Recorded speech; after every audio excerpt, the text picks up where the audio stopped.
Gerald Celente is director of the Trends Research Institute. His team produces the Trends Journal, slam-packed with must-read information. Welcome back, Gerald Celente. Oh, thanks for having me back, Chris. You know, Zeke West sent over a copy of your latest Trends Journal, as I mentioned here. I'm going to put it euphemistically, alarming trends here that everyone needs to be aware of. Overriding theme in your journal seems to be war. And you know, our top guests on this show have recently all been alluding to the threat of just that, beginning no later than perhaps the end of this year or 2015. Tell us your thoughts here, please. It's hard to say when and how, but the why is pretty clear. And the why is something I've been writing about for years when the Panic of '08 began. I said there would never be a recovery, there'd be a cover-up. And they would cover it up with schemes undreamed of.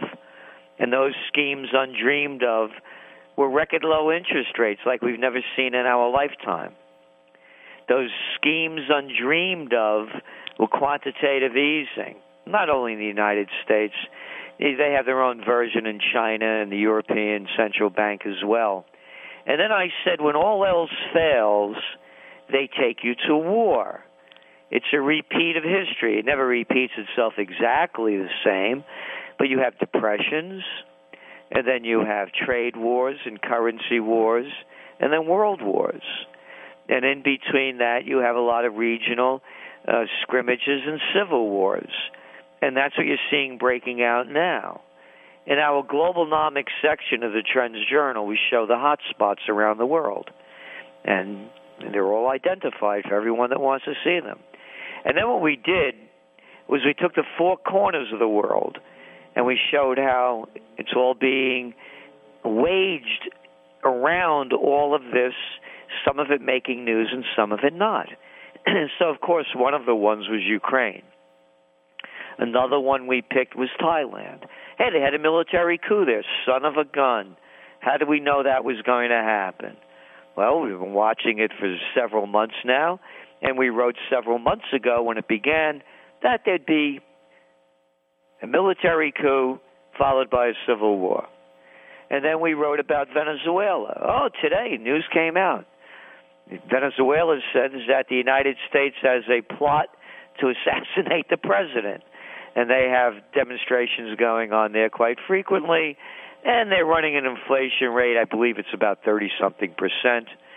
And then you look, the other one we picked was Nigeria. Wow, and that was long before the girls, the missing girls, the 300 or so girls that have been making the news. Why did we pick Nigeria? Well, because in Africa you have a lot of destabilization, a former colony of the European colony that was turned over again to a bunch of gangsters. They call themselves prime ministers or whatever, and kings and this and that.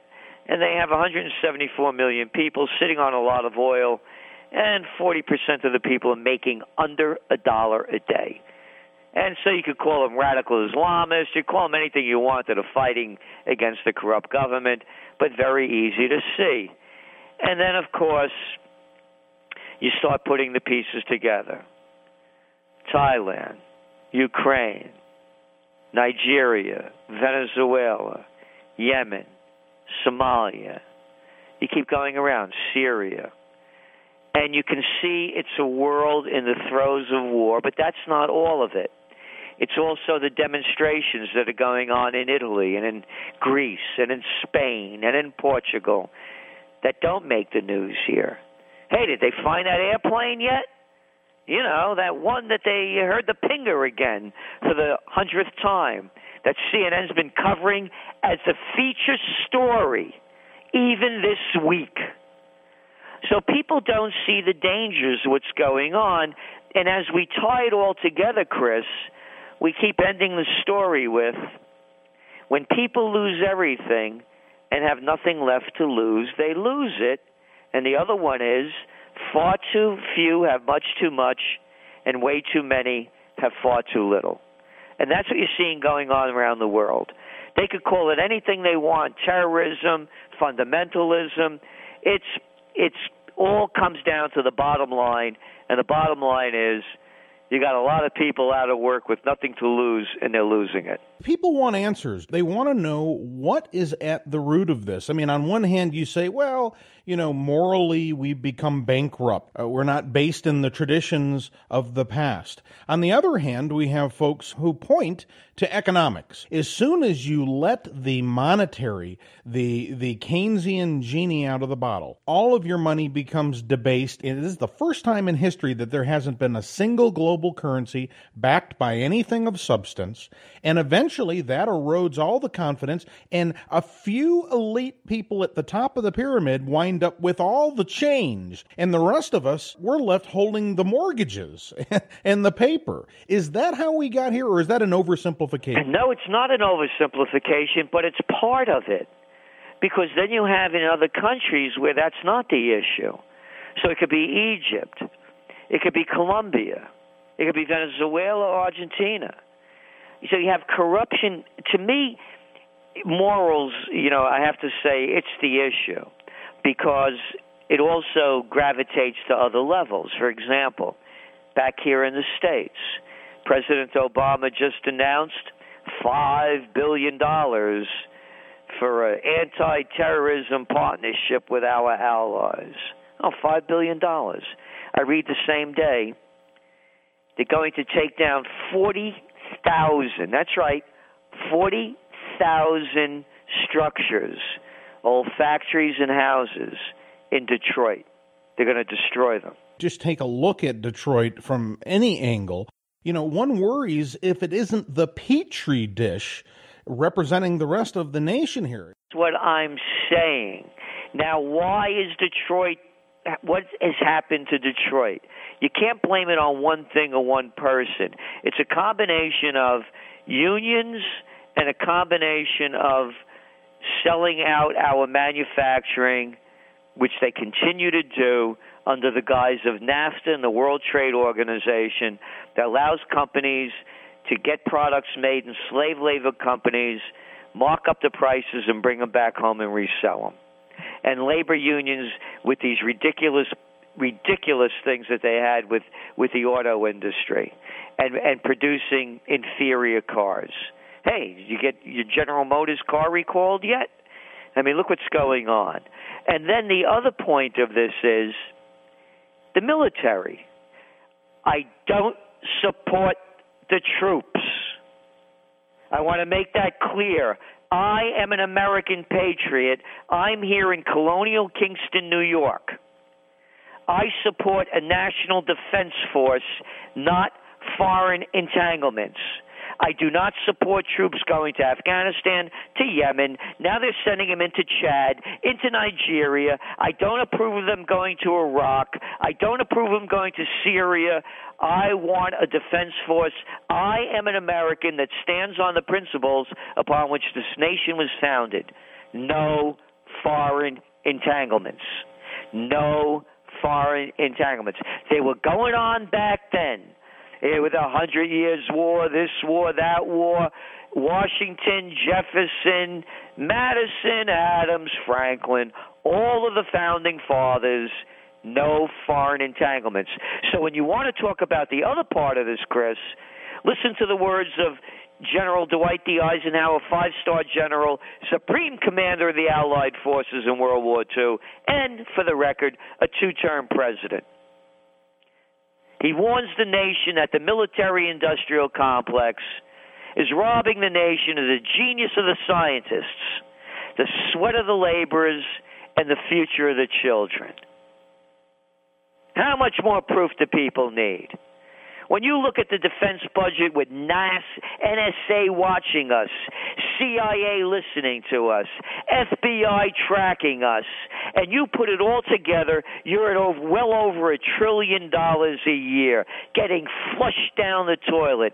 As Major General Smedley Butler, the most decorated man in American history before his death, warned, he said that war is a racket, and that's what it's become.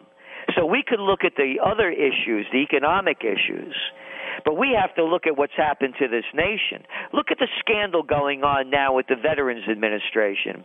They use these poor people for cannon fodder, then they bring them back and they screw them. How much more does this?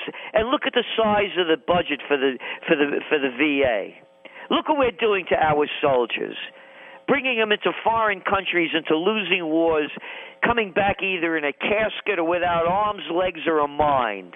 If you bring this topic up to people, it becomes emotionally charged. On the one hand, if we pull out of these countries, there's going to be nothing but worldwide global chaos, and that's going to come back. There's going to be blowback. Well, let's stop at that. Let's just stop at that and answer that question. Look what they did in Iraq. We're not there anymore. Wait, pick up the paper every day. Go to antiwar.com. Look at the numbers. 104 dead, 97 dead, 220 dead, day after day. You want to talk about chaos? What did the United States do by going in there? Destabilize the area. Chaos? Hey, all of you people that want to answer the question, try this one on for size. Does Libya fit you well? You remember that humanitarian mission? Or to use the language from the White House, time-limited, scope-limited kinetic action? Oh, yeah, you want to talk about destabilization since they overthrew Gaddafi? Hey, you want to know why there's problems in Mali? Want to know why there's problems in Nigeria? Want to know why there's problems in Sudan? Want to know why all of those weapons that are now going into Syria, into the hands, and they're not only Islamic radicals, there are thousands of mafia groups that want a piece of the action, that have grabbed a hold of the situation in the midst of the chaos. Look, you can't go to Libya now. They're closing down the embassies and telling the people to come home. You could go there under Gaddafi. He wasn't bothering anybody. Really, what I wanted to touch on here, though, was I'd like to examine just what would happen if we decided to bring our troops home. I mean, there's something like last check, well over 100 military bases. 700. 700 military bases. And we're not talking little, McDonald's or Wendy's restaurants here. This takes a huge, vast network of wealth and resources that the taxpayer has to pay. But let's step back for a minute and let's pull our troops out, close down the 700 bases. Well, we're going to cause massive unemployment in the United States if we do that. Really? Are you so sure of that? What would start to happen over time? Would we suddenly have more folks at home to build up our economy who would also be better educated and have entrepreneurial ideas of their own? And would we not have a sea change of improved sentiment towards the United States from the rest of the world who says, hey, maybe these guys aren't a bunch of militaristic, bombastic monsters after all? Well, I think you wrapped it up well, and I agree with you. One of the movements I'm starting, by the way, and it's in the Trends Journal, it's called Occupy Peace. And I want to make this clear. If anybody's ever watched my videos, I do Trends in the News each weekday night, and they're on YouTube. We paste them up there. I'm a close combat practitioner. I'm not a pacifist. And I don't start trouble, and I don't look for trouble. If somebody tries to attack me, I'll do what I have to do. It's common sense. I mean, everybody's read Sun Tzu. I mean, what is it, 70 pages long? If you haven't read Sun Tzu, you can't be an investor. And you certainly can't be in business because, I mean, it's the basics of business. And you summed it up perfectly. I mean, he makes it very, very, very clear. You never go to war unless victory is assured and it's absolutely necessary. And so here's what I'm coming up with. It's called occupypeace.us. Anybody could go to the website and sign up. We're just putting it in order now. But the site is up. And the purpose of this is it's based on 3 words. No foreign entanglements. Rebuild America. So now we close down all these bases. We bring the troops home.